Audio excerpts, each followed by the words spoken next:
It kind of sucks. Like it's rough being in a place where like people like the world is already judgmental enough, and then you have people being even more judgmental about your own sub community, and then breaking it down into even more like tiny little niches of the community. There's butch lesbians and just all these different terms and words, and everyone's throwing you into boxes, and I'm just like, can I just be a person? And like, why do you care?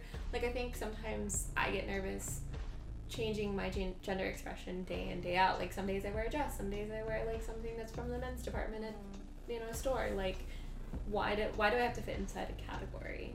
Yeah, I have been out many times thinking like, oh, I should just tattoo lesbian on my forehead because no one knows I'm a lesbian because I'm like so feminine.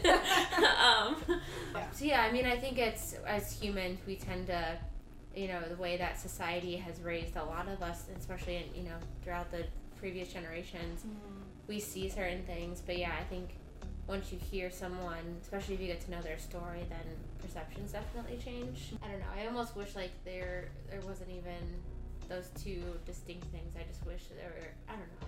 And it's like someone put a label on like, well, toughness and strength and like assertiveness is masculinity, and it's like a bus is yellow. Like it's like saying the sky is blue. Like why did we say that this is this? So why did we label certain things as such qualities as certain things? I think labels can be very useful. And I think their usefulness lies when people are able to take them and use them for themselves. So me identifying myself as queer is powerful to me.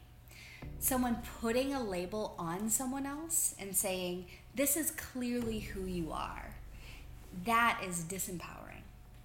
And I think that we're holding both of those things, right? That people have used labels as a weapon and for a very, very long time. And labels can be used to box people in to these tiny, tiny little things that don't really encompass who they are fully as humans. But they can also be used as a place of power, saying, this is how I identify. This is a label that resonates with me, where I find my home. And it also connects me to a larger group of people who have similar ethos and beliefs and exist in similar ways. That is a really powerful thing, I think. So when you're able to hold labels a little bit more loosely and not automatically assume that it means that you are in a certain box that cannot be moved or changed, and when people can collectively find each other through those labels, I think it can be very, very positive.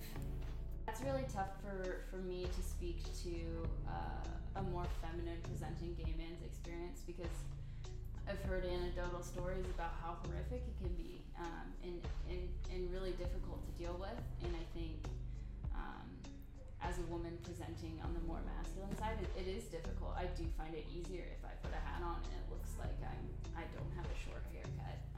I find I have less kind of things to navigate, or less people like staring at me trying to figure out, like, are you a woman? Are you a man? And so I think primarily that's what we think of, but I also do think there's a large part of what is viewed as masculine and feminine as how you speak, how you sit, how you walk, what you do, what you are interested in, what career path you choose. All of that's really been kind of filtered down into society. From my personal experience, I actually think I've had it easier than some feminine presenting men have in society.